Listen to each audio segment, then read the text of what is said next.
Good evening and welcome to Momentous Live, episode 116, your source for high quality audio inputs all around. I'm Tristan Jutra. I'm Tasia Custodi, and down there is Gray Williams.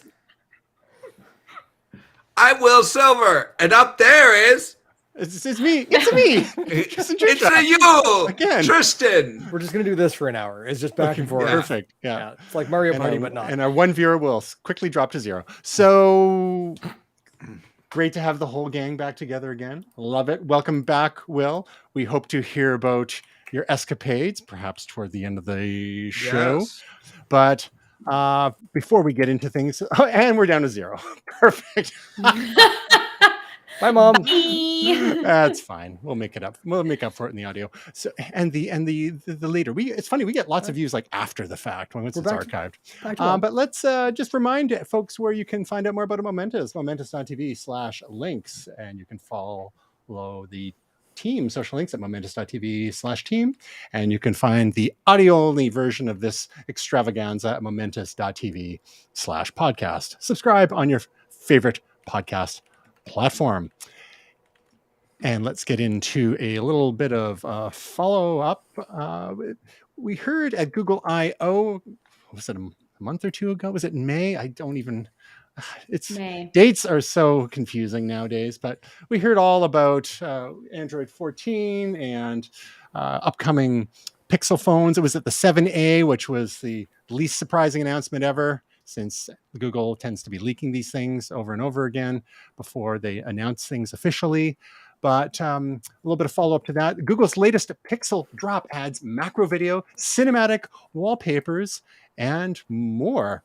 So, Tasia, what's going on here with Google? Is this stuff that's going to be in Android 14, or are these features that are available to existing users of Android 13? It depends on the feature. Okay. So, like there's now macro mode available for video, but that's only, at least as of right now, going to be for Pixel 7 Pro, which is like, I mean, eventually Google tends to like roll stuff out. So that's why I say like right now, that's all that's available. But then there's like some other stuff, like more kind of interactive, like cinematic wallpapers that I think are available from like the 6A and up. So, it's just with this latest like software update. So it depends on the feature.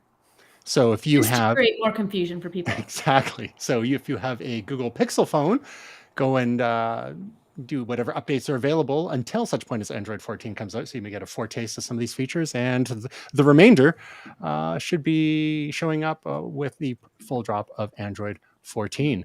Another quick little bit of follow-up. We discussed in great depth the announcement of Apple's Vision Pro spatial computing platform headset.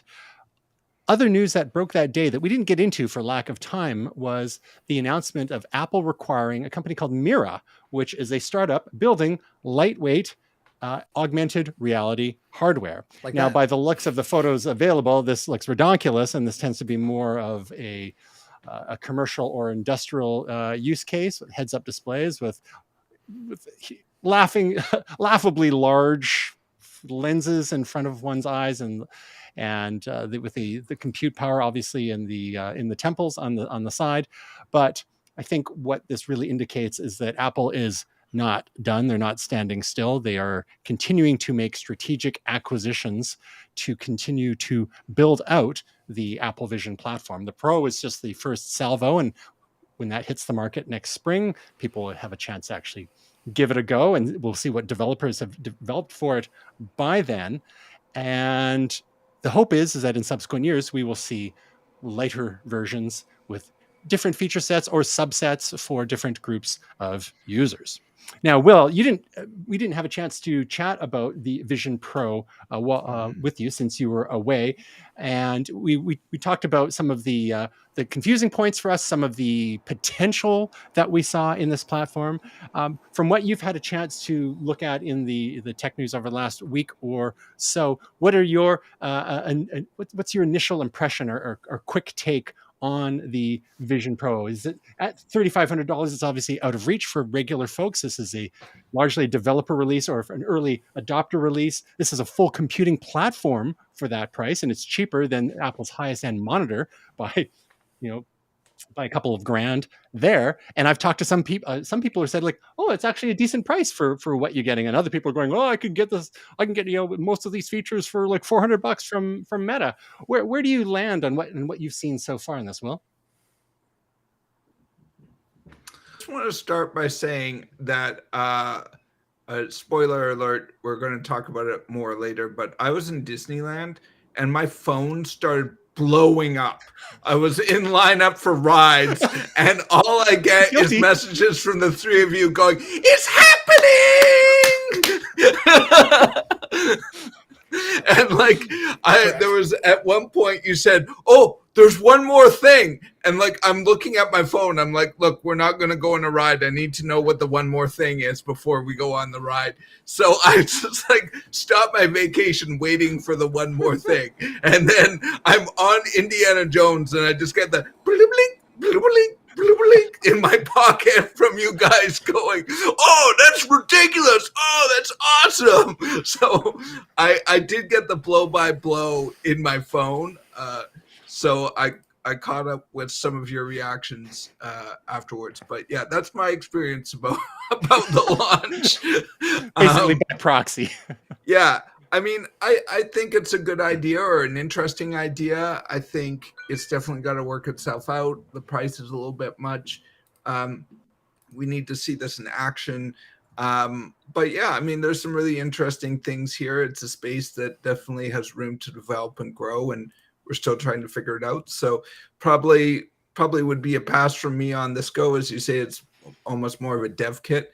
But, I'm excited to see where it goes in the future. And that dev kit angle is what we saw from the first version of the Oculus, the Oculus Rift. And it took a number of years for it to go slightly more mainstream. And then they were bought by Meta, and they've had a couple of versions with Meta. The Meta Quest 2, the Meta Quest 3, the Meta Quest Pro. Actually, Meta Quest 3 is out this fall.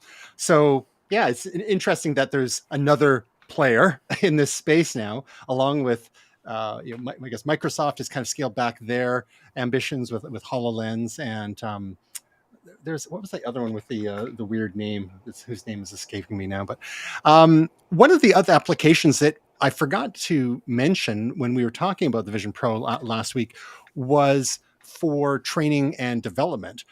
There's been a number of articles every year in the training and development industry or learning and development industry about how one of the hot trends for L&D is AR and VR. And they keep talking about it, but it's been pretty niche so far. And it's been pretty expensive to develop these online worlds, these virtual worlds, and the objects and so forth.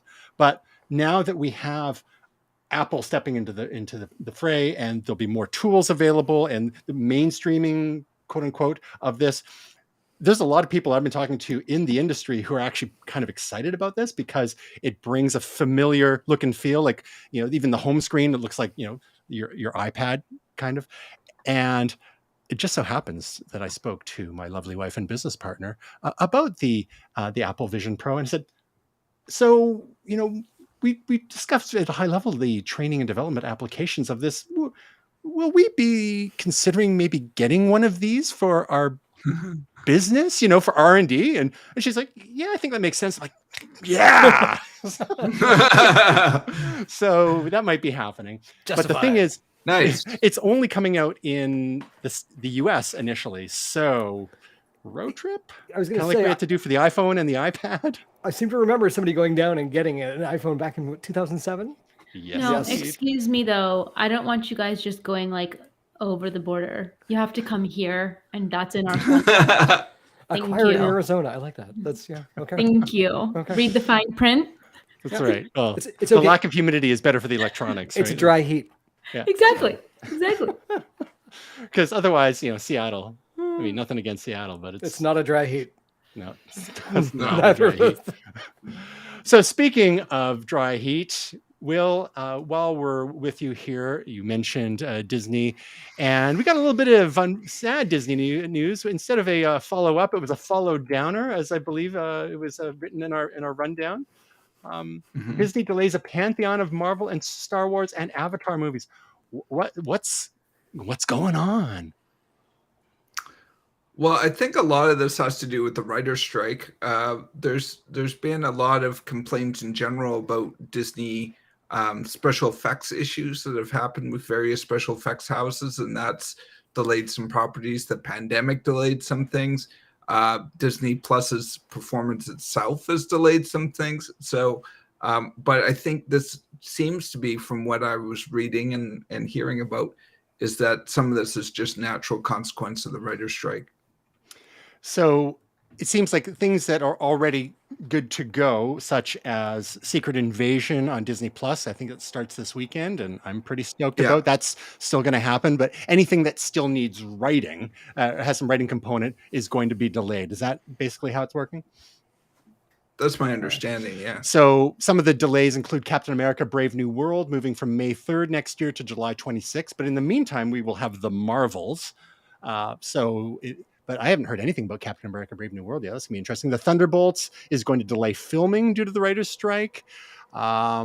Blade has been pushed from September 6th, 2024 to February 25th, 2025. And Fantastic Four is moving from that February date to May 2nd, 2025. Avengers Kang Dynasty has been pushed from May 2025 to May 1st, 2026. So just so you're planning out your social calendars and your movie viewing and whatnot. And then some of the other things like 2026 for Star Wars. Some things are being pushed from 2025. And I love this line from this Verge article.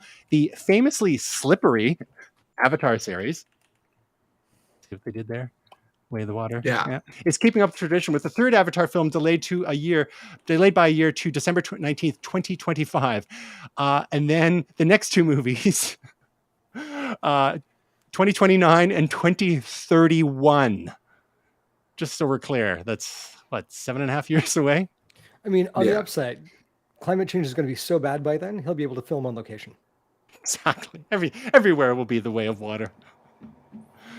All right. Well, that's a bummer. Hopefully they can get the writer's strike wrapped up sooner than later. But quite honestly, from everything I've heard, is that the studios and the production companies are in no rush to settle this, because every month that goes by, they are saving money. There was such a push for so many years to get content out in the streaming services to grab market share away from Netflix, which was the 800-pound gorilla in this space, that most of the streaming services have been losing money hand over fist. We saw Disney has implemented a number of cutbacks.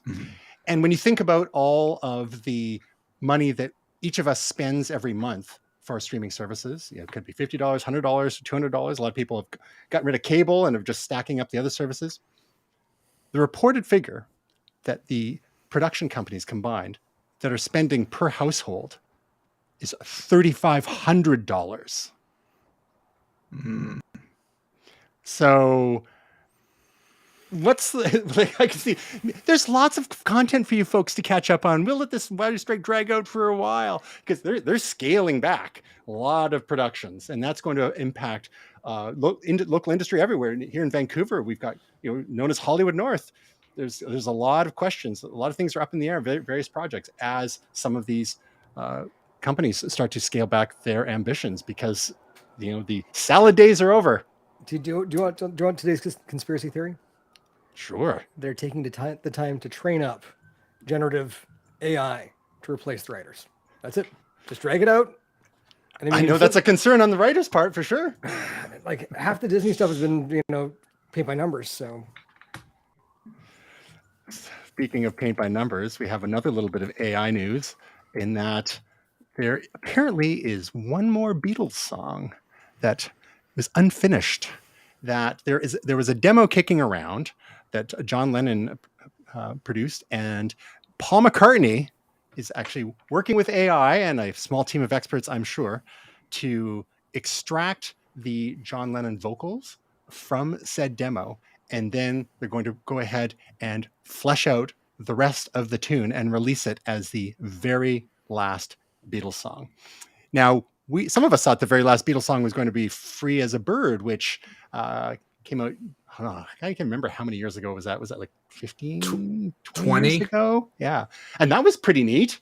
But we got one more from the vault. Tasia, what are your thoughts on this? Like, if, at some point in the future, your queen, Taylor Swift, was no longer with us, but they found maybe some bedroom demos from any point in her career, but that never saw an official release, and maybe some respected production partner of hers, maybe not the one that she parted ways with a few years ago. How would you feel about this technique being applied to, use AI to extract the vocal track from a flat file, like a single track recording, and to add instrumentation to it so that the fans could enjoy a properly fleshed out version of said Taylor Swift demo? Does that sit well with you? Well, first, I would say her estate or whoever she wanted to own it needs to be the one that owns it for me to even listen to it or entertain this idea, because hashtag Taylor's version is the only version. And also, I don't know. Part of me feels like it would be cool, but then part of me feels like you would just like miss that, like her actually putting out the content. You know what I mean? So it's like that fine line of like nostalgia. So like, I think maybe right now with the Beatles, it's far enough removed that like, you could be like, oh, this is nostalgic. And hey, it kind of sounds like them, or like whatever. But, there might have to be some space and time there between it. Do you know what I mean? Like, totally. Because we would just dissect it. Like Swifties our lives would become dissecting the track and saying she would have done it like this, or imagine her changing it and singing this line like this. And, So perhaps in the year 2066 or so, when we finally get the last Avatar movie, then we'll see, the release of the Taylor's demos, sure. AI versions. Yeah. Okay. Yeah. But first, she'll fight for every artist to have rights and get paid for the use of their AI because she's a trailblazer. Y'all remember when she moved her stuff off Spotify and people thought she was nuts? She is the one that changed the streaming game for everyone. She's a queen. Anyway, continue on. All right. Welcome to the Taylor Swift podcast. I'm your host, Tasia Custodi, and joining me today are my fellow Swifties. I have forced them to be Swifties. Sorry, I don't see any others here. But... No, me and Gray. Gray's a friggin' Swiftie too, okay? So... you could run into the other queen camp, and that's Beyonce. Queen Bee. Queen. Sure. So I think those two artists are probably, the two of the very few who have that kind of power in the industry to be able to make those moves, like Spotify and whatnot. I thought you were talking about the original queen. Well, that's... Hey, maybe there's some Lost Queen demos we can resurrect with AI. Yeah. See what's in Freddie's closet. Yeah. Bad choice of words. Anyhow. In totally unrelated news, we had over the weekend, the last few days, there's been some stuff happening with Reddit. All sorts of subreddits have been disappearing. So Reddit is, the popular social news site. It's a community of communities, so to speak. Any topic under the sun, there is a subreddit there where you can post news and share opinions on all sorts of topics. And Gray is our official Momentous Reddit correspondent here, and he's going to explain to us why all these subreddit moderators have started to shut down, or not shut down, but make their subreddits private and unavailable to non-members and the public web. And it has something to do with a little popular third-party app and some APIs. Indeed. So here in Canada, Christian Selig is the author of an app called Apollo. And Apollo is the most popular Reddit app on the planet. It's for iOS only. Reddit is fun is a good alternative if you're on Android.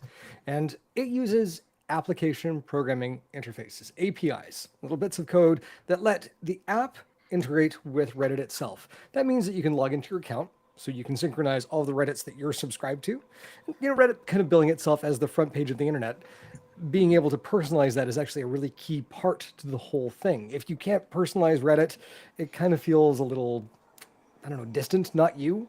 And so essentially these apps let you log into your account, synchronize all your messages, you can post, you can receive replies. These apps have actually also integrated premium features that Reddit, you know, if you pay for Reddit Premium, you can now use them through these third-party apps. This is good for Reddit. I've got Reddit Premium. I can award people different awards for things. You know, if somebody does something great, I can give them an award on their post that says it's great. There are also some, this post wasn't so great awards where you're just kind of like, this stinks. But it's a way for users to interact with each other. What these apps do, though, is they do also allow you to filter out some of Reddit's advertising, which, again, if you have Reddit Premium, it doesn't matter because you don't get the ads to begin with. I have Reddit Premium, so I don't see these ads through Apollo. I do see them on the website, though, which is a weird thing that they're not supposed to happen, but they've been a little gray on that over the last little while. So what Reddit has done is they've instituted new pricing for access to their API. And so basically, the number of times that you hit this API, it charges per hit. And Apollo has gone from something affordable, I can't remember what it was, to $20 million a year. Now let that sink in. Christian is a single developer working on a single app. And quite frankly, like the number of API hits to Reddit, it's not costing them money, right? Especially for those of us who subscribe to Reddit Premium, it's making them money. But they believe that they can make more money by having access to our eyeballs through advertising and whatever other data mining that they want to do. And so they've been shutting out these third-party apps. For those of us who frequent Reddit often, who use it every day, multiple times per day, Apollo is a far better experience than the Reddit official app. I would rather use Reddit on my phone than I would use the website or use the official app because both of those experiences are nowhere near as concise or smooth or fluid as Apollo is. So looking at this, we have some recourse, which is some of us control Reddits. I have the New Westminster subreddit. I also have a number of other ones. I have one dedicated to Future Shop. Anything that had double digits as far as Reddits that I control, I've taken private. Because essentially, if Reddit is going to say that we can't use the app of our choice, and someone's kitten agrees with me, we're not going to use Reddit at all. And so we're taking a stand. Steve Huffman, Spez, as his username, has said that, this too shall pass. No, it won't. We ran Dig into the ground when Dig did something like this. And you know what? Hell hath no fury like a nerd scorned. We're like, honestly, we'll go back to RSS. We'll go back to anything else other than taking a look at someone who built something great like Apollo or Reddit is Fun or any of these other apps and blackmailing them to the point of $20 million. If this had been a negotiation, it would be fine. But they actually talked to Christian Selig and then misrepresented their interaction with him to internal staff in order to keep morale up. Right now, I mean, there have been a number of issues with Reddit along the way. Condé Nast and I can't remember who was the CEO at the time, but just another unsavory figure where it was like, okay, we will bite our tongue and we will hold our words and we'll get through it. This is the one. This is the line drawn in the sand. It reminds me of remember Star Trek First Contact, right? They assimilate worlds. The line must be drawn here, no further. This is where we are. No further. They're coming for an experience that we have defined through a developer ourselves. We're done. Say something. So it seems a shame because after a number of waves of drama with Reddit over the years, things seem to have been reasonably stable for the last little while.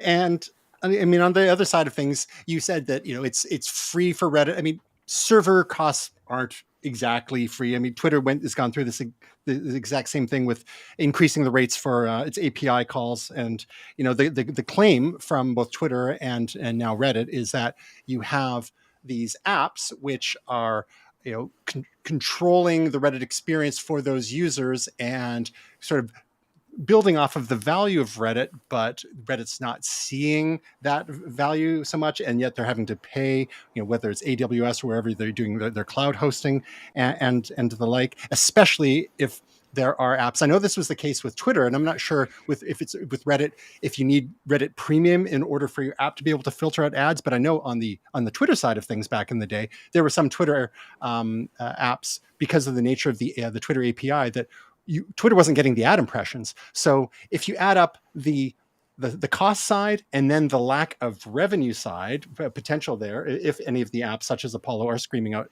ads for non-premium users, and you can correct me if I'm wrong there. I mean, I kind of get what Reddit's going for here, but it sounds like it's been handled a bit fairly clumsily. And in the past, they've even done, like, they bought Alien Blue, which was another popular Reddit app. Mm-hmm. So, I mean, what I'm wondering is, like, why didn't they just offer to buy out Apollo and make a lot of people much happier? It's a great question, and this actually could be a negotiating tactic to see if they can acquire that third-party talent. I don't think so, because it seems like they're very proud of their absolute abomination that is an official app. It's just some people put anything on the fridge, right? But looking at this, there are a couple of things that they could do. They could motivate users to subscribe to Reddit Premium by saying anyone with Reddit Premium gets free API calls. That could motivate Christian to partner with Reddit and say, you can only log in if you've got Reddit Premium. It's blackmail, but it's blackmail that would keep the app running and wouldn't cost Christian to do it. And so looking at this, like, there are a number of different ways that they could have handled this. And it always surprises me when a CEO of a big tech firm says to their employees, this is going to be unpopular, to the point, don't wear your Reddit merchandise in public because you might be the focus of user ire. If that's the case, you're doing something wrong. You're in the wrong, right? It's not a matter of opinion. It's a matter of, like, the face of the public looking at you and going, you are targeting something that works for us right now. You haven't given us a justification as to why you're doing it. You have no intent of doing that. You just want to barrel on ahead with what you're doing. And it's this moment, like, the furor will pass. The furor being the frustration and not some leader of some sort of Reich, which Spez actually is coming across right now. There's your Godwin's Law for today. We're, like, honestly, we're 20 years into this. Right? Between Dig and everything else. We're used to this stuff. No, this won't pass. We'll go somewhere else. Reddit has never offered an experience from a UI perspective that has been better than anything else out there, other than a point of simplicity. Right? And simplicity is very, very easy to mimic. It's basically like they've got the best cheese pizza out there, and they're saying to somebody else, no one else is going to be able to make a pizza like this. You know what? It's just dough and tomato sauce and cheese, guys. You're not doing anything special. And whether it's their vote fuzzing algorithm or whatever else it is, they're gonna have a hard time keeping users if they keep going with this. And I don't feel sorry for them. There's no conversation here. There's no communication here. This has been an edict, and edicts don't go over well with this population, with this community. And to make matters worse, all throughout this blackout, Reddit even went down. They had some sort of crash I going on. wonder why. Was reported yesterday. I mean, you say that what's your theory? Hell hath no fury like a nerd scorned. So do you think what's a DDoS attack? You're down with ICMP? From inside? Yeah, you know me. I like it could be any number of these things, and it really Reddit has had trouble handling traffic in the past, but like you said, the last little while, it's been okay. Mm-hmm. This was, honestly, it's like snatching defeat from the jaws of victory, and it's so frustrating to watch. You want to make more money? Tons of great ways to make more money, right? They're selling users avatar bits that are a little like quasi NFTs, and they're making money at that. The fact they made that work is a shocker. Right? They did not have to go down this road, and it's sad they did. So, as you alluded to a couple minutes ago, in this case, it's the community that is the value here. And we saw what happened, and it was like 15 years ago that the Dig basically had one site redesigned too many. They went from version 3 to version 4, and a lot of people are like, nope, we're out. And there's a huge mass migration over to Reddit. So it just goes to show you that nothing lasts forever. DIGG was the poster child for the social web back They had a in good podcast. Yeah, exactly. Dignation. So in the mid to late aughts, they were the hotness. Yeah. Now Reddit again may have overplayed its hand, and they're at risk of, if the question is there an existing competitor like there was the Reddit to the Dig? Now, is there an existing competitor to Reddit that people could simply migrate to right now? Are we looking at having to build something from whole cloth? So no, it looks like there are a number out there. I haven't visited either of these. I saw it referenced to it in a couple of these stories. Lemmy was one. Haven't seen it. K-Bin was one. Haven't seen it. Can't recommend either because I don't know.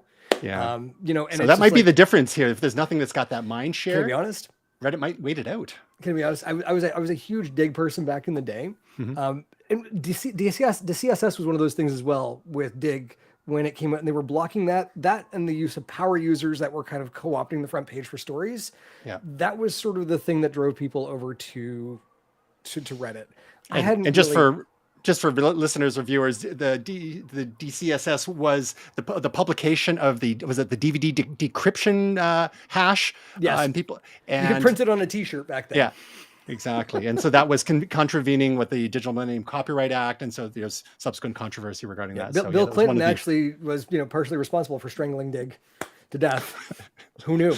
It was just delayed. Just took 10 years later. Right. But I mean, looking at this, like I hadn't really heard of Reddit at the time, and I hop, skipped, and jumped over to it because it was kind of okay. It was a dog's breakfast.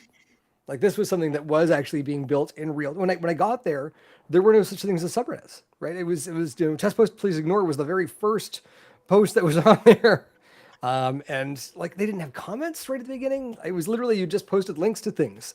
So the guts of Reddit weren't really there. And it's now like the Reddit formula is easily understood, right? The blueprint is there. Even if we did have to build it from whole cloth, they could probably build it better and faster. And literally, like would I go through and publish a link to whatever successor it is to Reddit on my subreddits? Hell yeah. Yeah, I will. So they're dark, and I have no intention of bringing them back until a resolution is found. Reddit does have the right in the terms of service to dethrone me as a mod, assuming that I have a throne. It's really just more of a computer shop. That's the whole adage about building your house on rented land, etc. Right, and so I don't control. So I don't control those subreddits. Really, I have an idea. And Tasia might be on board with this. I'm not so sure about Will. Save us, Elon. You're our only hope. No. Go away, Elon. No one likes you. No one likes Reddit either. It's a match made in hell. Visit our subtweet at twitter.com/r/t/. We'll have to workshop it. Yeah. Anything's possible. He's just crazy enough. He might do it. That's he is crazy. I could see that as the thing, as twitter.com/t/New Westminster could be a thing. To the internet, let's make it happen. But all right, they could knock me off my perch, and they probably will. For those of us who take things private, they will probably knock us off and either put an auto mod in and open these things back up, and they're welcome to it because I'm not going to do the work for free for them anymore. So it's either private, it's them, or it's fixed. 3 ways. This just in, the moderator of r/New Westminster has been replaced by an AI bot. Who's to say it hasn't already? All right. In other social media news, Tasia has some updates for us from the world of YouTube. Now, this isn't something that's affected you per se because you're already monetized, correct, Tasia? Correct. But YouTube is lowering the eligibility requirements for creators to make money. Can you walk us through what's going on here with the YouTube Partner Program? They're trying to be more competitive with Twitch, I think is what's happening. There's a lot going on. But basically what this is they've just lowered like the threshold. So instead of needing things like 1,000 subscribers, you now need half. It's 500 subscribers. Instead of needing like there was so many watch hours, I think it was like 4,000. Now you need 3,000 watch hours. Or 3 million shorts views? Are you kidding me? Holy smokes. Compared to 10 million. Yeah, but that was 10 million. Oof. So they've really, really lowered like a lot of the requirements, which is great for small YouTubers to be able to start monetization. and also would have been really great when it's a complete 180 because they used to just, basically monetize anybody essentially back when I started. Mhm. And I'm ancient. And then they kicked me out and they kicked anybody out that hadn't met those requirements. So it's not like those users were making money anyway.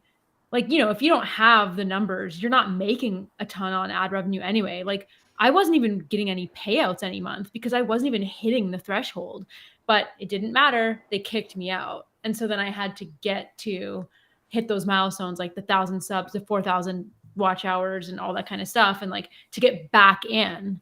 So, I think it's nice that they did it, but lest we forget, there never used to be any minimums because it's silly. You're not making the ad revenue if you're not getting the views anyway. So anyway, that's what they're doing because people are leaving Twitch, which is a whole other long story, but there's a lot going on there. And like people are like upset with like the revenue split and stuff. So now I think YouTube's kind of like, and like seeing an opportunity to maybe gain back some market share, gain back some big gamers, perhaps some streamers. In 30 seconds or less, can you recap for us what is going on with Twitch that may be creating this opportunity for YouTube to step in and grab some market share? I'm not actually super familiar. I just know that they've changed some of their like payout. I don't even know if it's called ad revenue on Twitch because I'm never on Twitch. Gray might know this better, but they've changed it and like people are ticked. And then they've also kicked off or banned or something. I'm probably using the wrong terms, like some huge major streamers from the platform that they've like blacklisted. And there's a lot of people saying that they shouldn't have done that and they didn't do anything wrong. But it's like, we're all forgetting that. What we always talk about, social media is rented ground, and like YouTube can do the same thing and kick you out for no reason. So like, it's just like, you don't own any of it, So there's kind of different things happening that people are, much like Gray is saying, people are boycotting Reddit. People are doing the same now with Twitch to try to teach them a lesson, So YouTube sees an opportunity. That's it. We're all heading to Mixer. Whoop. That's it. I like mixers. Is Mixer even still around?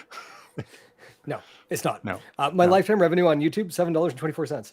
Nice. See? Monetized. We only need another 456 subscribers to become eligible, folks.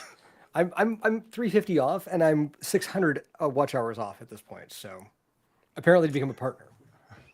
Now, one of the other monetization options that was previously only available by invitation to select creators is the shopping affiliate program. It is now available to YouTube Partner Program participants in the US with at least 20,000 subscribers. Now, Tasia, I believe you're above that threshold now. So Not to brag, but yeah. You're pushing 40K now, aren't you? I'm pushing 50K. Oh, but nice. thanks. So have you explored But who's counting? Right. So have you explored the YouTube shopping affiliate program? I Because that's something have, that you because could be it's eligible for. I am eligible. It just appeared on my account Nice. one day, like a couple weeks ago. And I haven't done anything with it yet because I spent so much time like building like a merch shelf, which is like a whole other situation, and trying to make really shitty merchandise that's like terrible. And so I was trying to figure it out, but now you can basically, it's on the back end of YouTube. Like when you upload a video, just like you could say upload like your subtitles or like your end cards. It's just like another feature like that where you can like link to products that you talk about.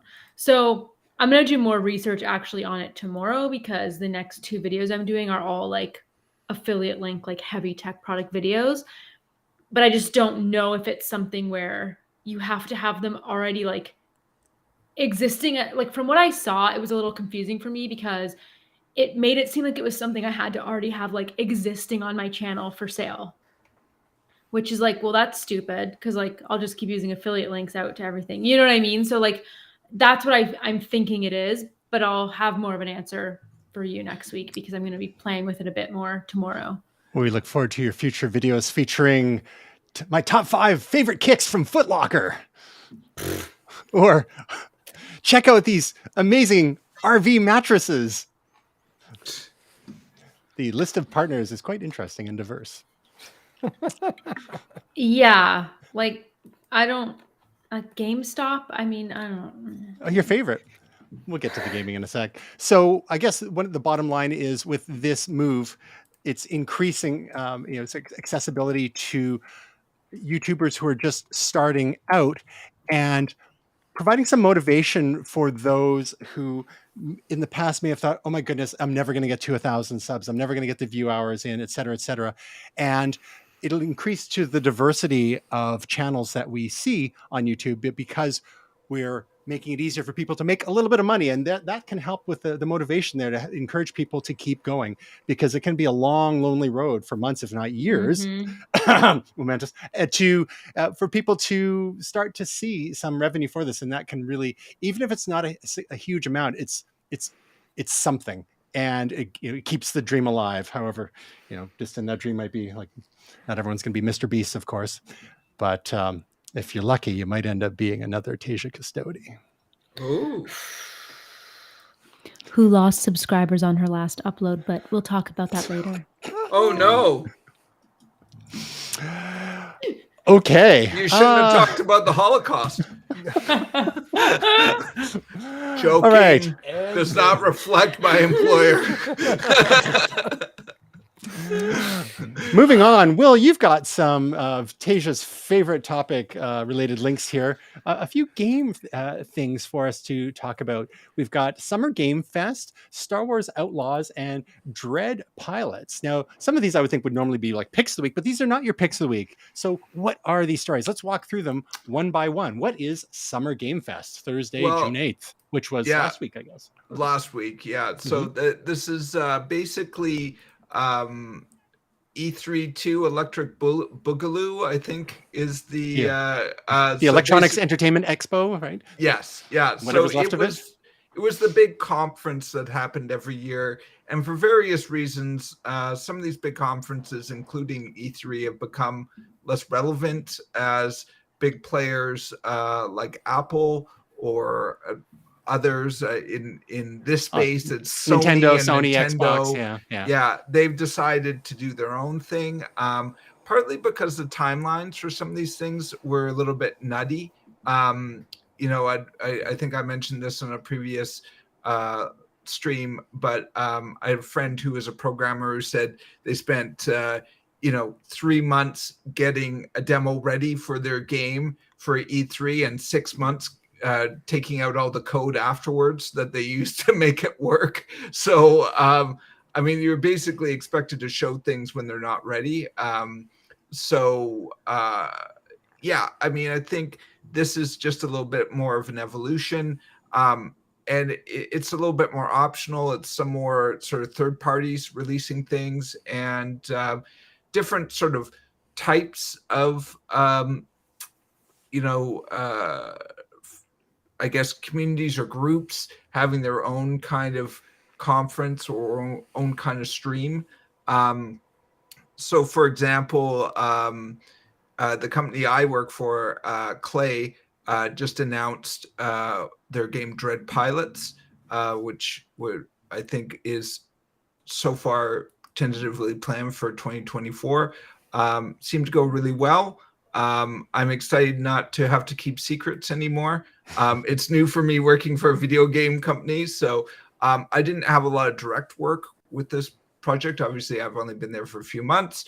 I'm more on the web end, but definitely, helped out on some marketing aspects, or at least, giving my feedback on some things. But yeah, really proud of the people that put in a ton of work into getting these promotions ready to show the game, and it seems to have been pretty popular. So really happy with that. The other sort of highlight I picked out, and totally biased here, is Star Wars Outlaws. Looks really great, coming out of Ubisoft.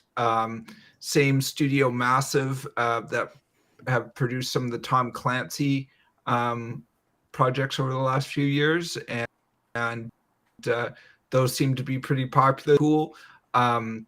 Actually, a female protagonist, which it's not unheard of, obviously, for Star Wars, but it is kind of a bit unusual for a video game. The last few Star Wars video games have had characters like Kai Kestis. Is it Cal Kestis? Cal Kestis. Cal Kestis, who was male. So most video game protagonists in the Star Wars universe have been male. So insert the internet saying bad things about this, but I actually think it's nice to have diversity and to change up the same brown-haired white guy that we seem to get in all video games. So what about the blonde-haired white guys? No, it's all brown-haired for some reason. I don't know why, but Gray feels underrepresented. Yeah, Gray feels underrepresented. So I'm really excited about this. The trailer looks amazing. Scoundrels, good times. I know, Gray, you probably have some thoughts on this. I'm excited for it anyways. You're about to get to it right here in this trailer. Right there. Brown-haired white guy. Hey. Jaden or Jadis in the trailer. Yeah. That's Kyle Katarn. Oh, Kyle Katarn. Yeah, Kyle from Katarn the old from Dark Jedi. Forces. Yeah. So here's the funny thing. You getting it, Tasia? Huh? So, Tasia, this might actually be relevant for you because Kyle Katarn is the reason why I was one of the first influencers on the internet. I had one of the first Dark Forces websites back in the day. It's got to be what, 96, 97? Wow. Okay. I used ActiveX controls to scroll the Star Wars crawl that I'd written something custom for. And I actually ended up getting a deal through Turtle Beach and Oriole 3D to pitch their 3D sound card back before Creative Labs started stamping down on binaural audio for surround sound. So they sent me the product, and basically that was sent for free so that I would talk about it in a blog post back before blog posts were blog posts. And the star of that game was Kyle Katarn, who I'm not saying it's Kyle Katarn. But okay, I'm saying it's Kyle Katarn. That's absolutely You're not him. saying it either. It's like you look at the character design in Jedi Knight, and you look at that character right there. They are the same freaking character wearing the same outfit. I don't care what they're calling him in the trailer. That's Kyle, and that's awesome because this is a character from deep Star Wars lore that was killed off in Legends. Yeah, and he's back, baby. Bring back the best things. That's what's happening with Legends. Yeah. Now, Will, do you think E3 is done and dusted? Are we ever going to see E3 like it was in the olden days? If Nintendo, Sony, and Microsoft aren't the other publishers to make E3 happen? I don't know. I mean, I think it's hard. I mean, we have this problem with CES and some other conferences as well. It's also happening at NAMM, where it sort of feels like there's an elephant in the room that's not in the room. You know, it's like if these big players aren't there, then it feels like the things that are going to drive the industry might not be there. Now, one of the complaints that I've heard from some people involved with the video game industry is that it's sad that E3 is not, what it used to be, because that was a great way for smaller game developers or things that were kind of coming out of left field or indie game developers to get more traction or to get some attention. There are other things like PAX, East and West, and Comic-Con. Mm-hmm. Yeah. So there are some other things, but yeah, I mean, I think I'm sad I never got to go to one. So I always wanted to go to one when it was the big behemoth that it was. So that's kind of sad, but yeah, I mean, there's still things that are going on at E3, but or the artist formerly known as E3, but it's definitely changed. And I mean, some of this also came out of the pandemic. It was kind of heading this way before the pandemic. Final nail in the coffin there. Final nail in the coffin, yeah. Well, Will, as someone who has been to E3 once, I believe it was in 2011. I mean, I hate to tell you, but it was awesome. Anyway, so we'll see if it comes back. Yeah. Save us, Elon. You're our only hope. No, go away, Elon. No one likes you. All right, let's get to our momentous picks, shall we? And starting with Tasia, is this yours? Arnold? That is mine. Correct. What is Arnold? My God, you guys, it's an awesome, I think it's a 3-part documentary series, maybe 3 or 4. I think it's 3. But I I'm binged it interested. all. It's fabulous. Like, love him, hate him, whatever you think about it. It's like he discusses it all.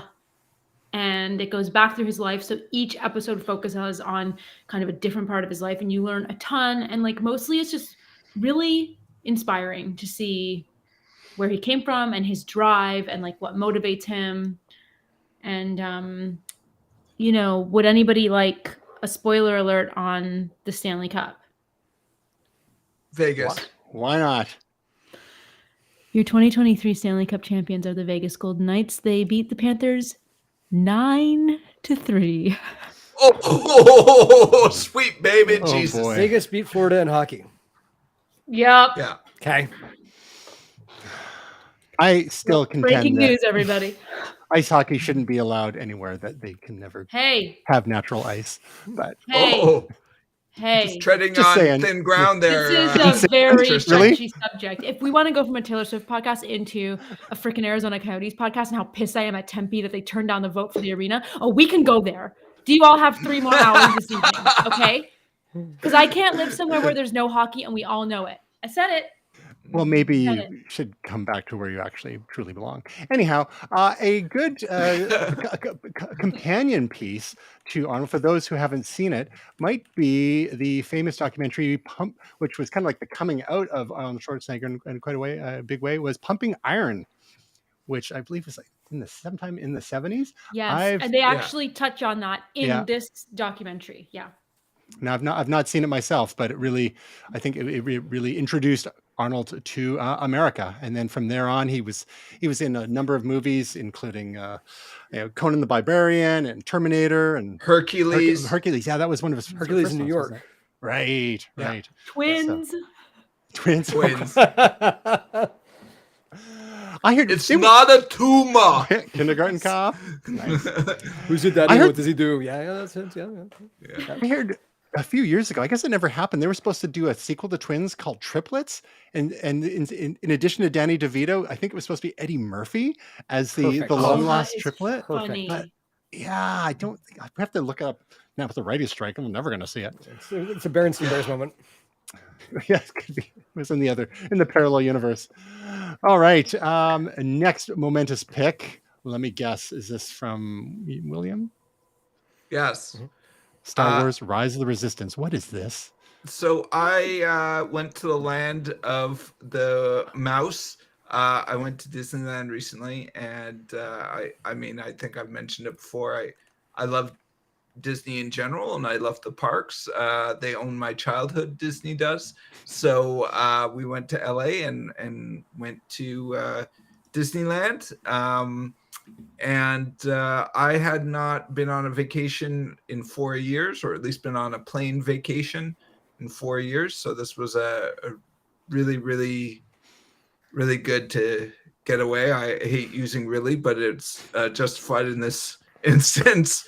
And it was so nice to get some time away, and kind of been white knuckling it for a year. So this was nice to step away, and this was something I had really wanted to do. This ride in particular is pretty much pinnacle of technology and storytelling. I can't recommend it enough. I would say if you're interested in going on this ride, don't watch anything about it. Don't look it up. Just go. It's so good. Don't spoil it for yourself. In general, the quote unquote Star Wars land, which is called Black Spire Outpost at Disneyland, is just tremendous. If you are a Star Wars fan, you have to go. It is just amazing. So I can't recommend it, the land enough, and this ride enough. So you mentioned this outpost, but then so how does it all relate? There's Star Wars Galaxy Edge as well as that, like the master attraction? Yeah. Black Spire Outpost, Galaxy's Edge. Okay. Yeah. Gotcha. And this is one of the rides. So it includes a trackless dark ride, a walkthrough, a motion simulator, and drop ride system. So this is one of these things where you feel like you're moving around on tracks, but you're not actually going anywhere. It's just how it all moves, and it tricks your brain. Is that correct? It's basically 4 rides in one, or 3 rides in one. And the other thing is, this isn't really a spoiler because there's a couple rides that use this trackless system. So the other one is Mickey and Minnie's Runaway Railway, and I'm forgetting there's a third one. Luigi's Rollicking Roadsters in Cars Land. And basically what it is there are like little GPS magnet things embedded in the ground, and it's basically told to go to certain points. So there's like a receiver in the bottom of the vehicle. So there is no track. You're just rolling around in a car and going to certain so it actually points. does move. It's not just simulate. Oh, It moves. Cool. Yeah. So it's Okay. yeah, it's the motion simulator. There is a part that it has a motion simulator involved, but the trackless ride system is basically there's nobody driving it. There's no, yeah, it's basically bumper cars that are being told what to do by a computer. Gotcha. So which of these attractions features the trolley problem? You have to pull a lever and yeah. Well, the funny kill thing the one is, guy instead of killing the 5 people. Sorry. So I'm a Disney nerd here. They recently updated, and they're a little bit sketchy on the details, but they recently updated the Indiana Jones ride a couple months ago. One of the things they did was they were overhauling the computer system, because basically the modern rides are only as sophisticated as the version of Windows operating system that was released or popular when they were out. We got a blue screen of death. Was running Windows 95 up until recently. So it becomes a problem with updating and stuff like that. And when there was a compute problem, very ironically. And so any ride that used a computer to operate was closed down. So Indiana Jones, Rise of the Resistance, and it was for most of it. But you want to go on Peter Pan, man. That's just that's just a mechanical machine. Matterhorn, no problem. But yeah, some of those rides. So I was joking. It's like someone pressed update on Windows 95. That was a big mistake. It's shut down all the computers in the park. Attention, all guests currently in Star Wars: Rise of the Resistance. Could you please focus your attention on your control panel in front of you and press Control Alt Delete? Yeah. That's Control Alt Delete. Your attention to this matter is greatly appreciated. May the force be with you. Well, the other joke that I was telling my wife was that at the same time they were having a problem in Adventureland, where they, I guess a pipe burst or something, just incidentally at the exact same time. And they had to shut down part of the land, and they were drilling into the concrete. You could hear a jackhammer. I was like, whose idea was it to keep the server under concrete? Like, have to get to the hard drive. What's this place run by Reddit? All right. That sounds like fun. So hopefully, I haven't been to Disneyland in over 10 years. So I have to check. It's all pre-Galaxy's Edge. So looking forward to checking that out sometime. Gray, your momentous pick this week is a little software as a service thing in a genre that is gaining popularity recently. What is Incogni? So Incogni is one of the many folks out there who will contact data brokers on your behalf and ask them to remove you from their system. There are a bunch of different ones out there. Aura's one, Incogni's another. These guys had a deal on, so I just grabbed the deal from them. And this is not a sponsored segment by any means, nor do we have an affiliate link. It's just a recommendation. Yet. If you don't go with Incogni, go with somebody. Delete.me is another one I've heard of. Yeah. And so I had 52 data brokers that were currently serving my information. There are currently 46, and then there are just the remainder of everybody else that we're going to deal with. I went with the monthly plan for a couple of months, and then I'm going to cancel it out. But just basically with GDPR and a few others, they have 45 to 60 days to remove you from their system. So if you look at it this way, if you get 3 months of this service, you're looking less than $40, and essentially you should be able to get yourself removed from quite a few. So I've just been seeing a massive influx of spam lately, and so I decided to do something about it. So this is me doing something about it. So on their blog, they provide articles on how to do it yourself, how to remove yourself from whitepages.com, US Phone Book, and other sites. You'll see there's a number of these websites that basically scrape other sites, like ZoomInfo is another one. Now, the average user, if you've got lots of time on your hands, you could go and manually request removal from a number of these sites. So the value that services like Incogni and delete.me and whatnot is the value that they add is doing this at a mass scale on your behalf and saving you a lot of time. Now, some people might be confused as to why you would have to sign up for a monthly plan. Isn't it one and done? It is and it isn't. So basically, looking at this, they send the request on your behalf.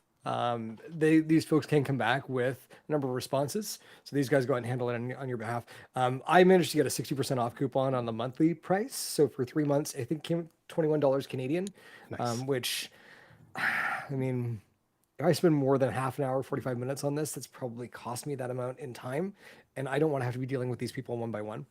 And so basically they say if you get an email in, if it hasn't included their CC, you basically reply, CC them and say, these folks are handling it on my behalf. And that's that. I've had 2 of those so far. And it looks like they've both been removed in the meantime. So from a maintenance standpoint, again, anybody that wants to do it on their own, carry on my wayward son. Myself personally, for the $20, it seemed like a really good value. Excellent. Moving on from Wayward Sons to Wayward Ambulances, my momentous pick this week is a movie that I was hoping to see in the theaters last year, and I did not get a chance to while it was still there. I don't think it was there that long, but it was another Michael Bay craptacular and known as Ambulance. And it is a thrill a minute. It barely slows down ever. It stars Jake Gyllenhaal and others you might not be familiar with so much, but a really strong supporting cast. And it is nuts. It's basically about a bank heist that goes wrong and a getaway, a perpetual getaway in an ambulance. This mind-boggling scenes, basically performing surgery while on the run, to a hostage cop. And, it's bank robbers with a heart of gold. They don't really want to hurt anyone. They're just there for the payday. But it is white knuckle ride. And, Michael Bay is going to Michael Bay. But it's worth checking out, especially if you've got a nice big screen, good sound system, and just turn off your brain and let it ride. Mm-hmm. Projects, Will. Well, just before I left, I released a Level Up looper, so Level Up 19. My goal is trying to get Level Up 20 out this month, which is the 3-year anniversary since I started doing loopers. Wow. So I pushed myself to get this out before I left, and I'm pretty happy with it. People seem to like it. So so it's again, look forward to more in this space. It's on Table Beats app and Tableless.net, either their website or their app. You can check out the classics such as Five Finger Death Punch and NFT of Yo Mama. Nice. Awesome. Now, Gray, your project this week, it's unfortunately I cannot get the video clip working. If you have a still or something that you're able to send to me, or you can just hold it up. Maybe you can just hold it up and I'll make you. What is that? That's hang on. Let's do this. Can I make you big? Here. There we go. You've got the con, Gray. So, doing some fun stuff this week. This is actually, the Momentous logo that's engraved in red plastic acrylic. Very cool. Oh, you can see it better from the other side. Yeah. Yeah. So that's kind of fun. We're actually doing some cool fun stuff for Father's Day. So if you have a parental type figure in your life that you want to celebrate on Sunday, custom phone holders and custom engraving. This kind of goes back to what I was talking about with my dad's website, which is CambridgeEngravers.com, which is currently not updated to the new version. We've been working on that for a little while. It's the CambridgeEngravers.com that's there is from 2007. Oh, wow. Question mark? Vintage. Yeah. Yeah. So 16 years We can old, include a that's- link in the show notes. Yeah. But we're updating that. But if you're in the Vancouver area and would like a laser engraved phone stand, I don't have them with me. They're out in the kitchen. Don't worry about it. But we're doing custom logos and icons and cool things. So I have more to show on that next week. But also, I'm going to be on location out in Ontario next week to talk about my next project. We can't wait. Yeah. Are you going to see my family? How dare you without me? Make sure they give you lots of food. I heard he's going to meet Taylor Swift in person, who's going to be there with your family as well, Tasia. I would never recover. They're having dinner. Tasia. Exactly. Very brief period. And unfortunately, all the tickets from your area are all sold out. But in the meantime, you have a video for us. Yet another YouTube video to get you close to 50,000 subscribers and an affiliate store soon. What is your latest video on YouTube It took about? me, it's about WWDC. It's the recap. It's all the best announcements. Worldwide from- Developer Conference. Mhm. That is correct. So I cover hardware. I cover iOS 17. Obviously talk about Vision Pro. I had a lot of fun making it. However, I checked today. It's tanking. I'm getting like no views. And then I also lost 3 subscribers because of it. So am I spiraling inside? Perhaps. But she just keeps on plugging. So you'd mentioned this before. You've been doing a lot of AI videos and Yeah. you're doing the occasional Apple video. Your traditional fare tends to be Google centric. Yeah. Do you think that going into other topics, this isn't the first time you've done non-Google stuff, but do you think that is hurting you as regards the algorithm, and maybe you're not getting recommended as much? Like, how many of your views are coming from subscribers versus non-subscribers? Because that's often a sign of how much you're getting recommended to the general public. Like, what do you think's going on, Tasia? It's a very good question because, 8 of my 9 last videos are all Google related. So it's like, I do other stuff sometimes, and they don't usually tank like this. Are the Google ones still doing okay? They're doing okay, but even the Google AI ones are tanking. So it's like they're just not getting recommended because most of my views are actually from non-subscribers. So, and then I have a core base of subs who watch everything, but it's just really wild and I don't know. And I've decided I'm just going to keep making content that I think is helpful for people and that I like to make. And the chips will fall where they fall. I can't, I can't get in my head about it. So it sucks when you put so much work into stuff and nobody cares. And then someone even commented, "You should stick to Google." And I was like, Oh, Wow. I Shut up and dribble. yeah, do not come for me. No. Oh boy. I know. And I was like, you mean the 70 million videos I have that are Google related that Yikes. you're probably not even watching? Okay, so this is a call to action, Momenteam. Everyone out there, go to youtube.com/Tasia Custodi. Let's juice the algorithm. If you haven't done so already, subscribe to her channel and Do it. watch some videos all the way through. Yes. Hit the notification them. bell on the account too. Let's smash all the buttons and let's see if we can get the algorithm working back in Tasia's favor so she doesn't have to resort to doing videos on RV mattresses. Because I will go to OnlyFans. Don't you make me. oh, Wait a second. Okay, now. That escalated quickly. By me, I mean my feet. OnlyFans So brought to you by RV mattresses. don't push me, okay? She's got bills to pay. Fair. I know the feeling. Let's see them tiggled feeties. Tickle feeties. You can also find Tasia's other work at TasiaCustodi.com.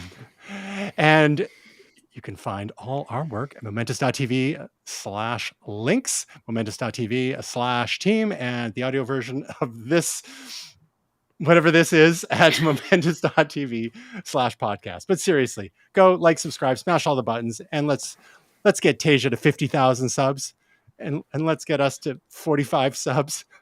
Yes. and Ooh, all the we places. can do it. Rate, review, etc., etc. All right, folks. Another one in the can. Love your work. We hope your week is truly momentous.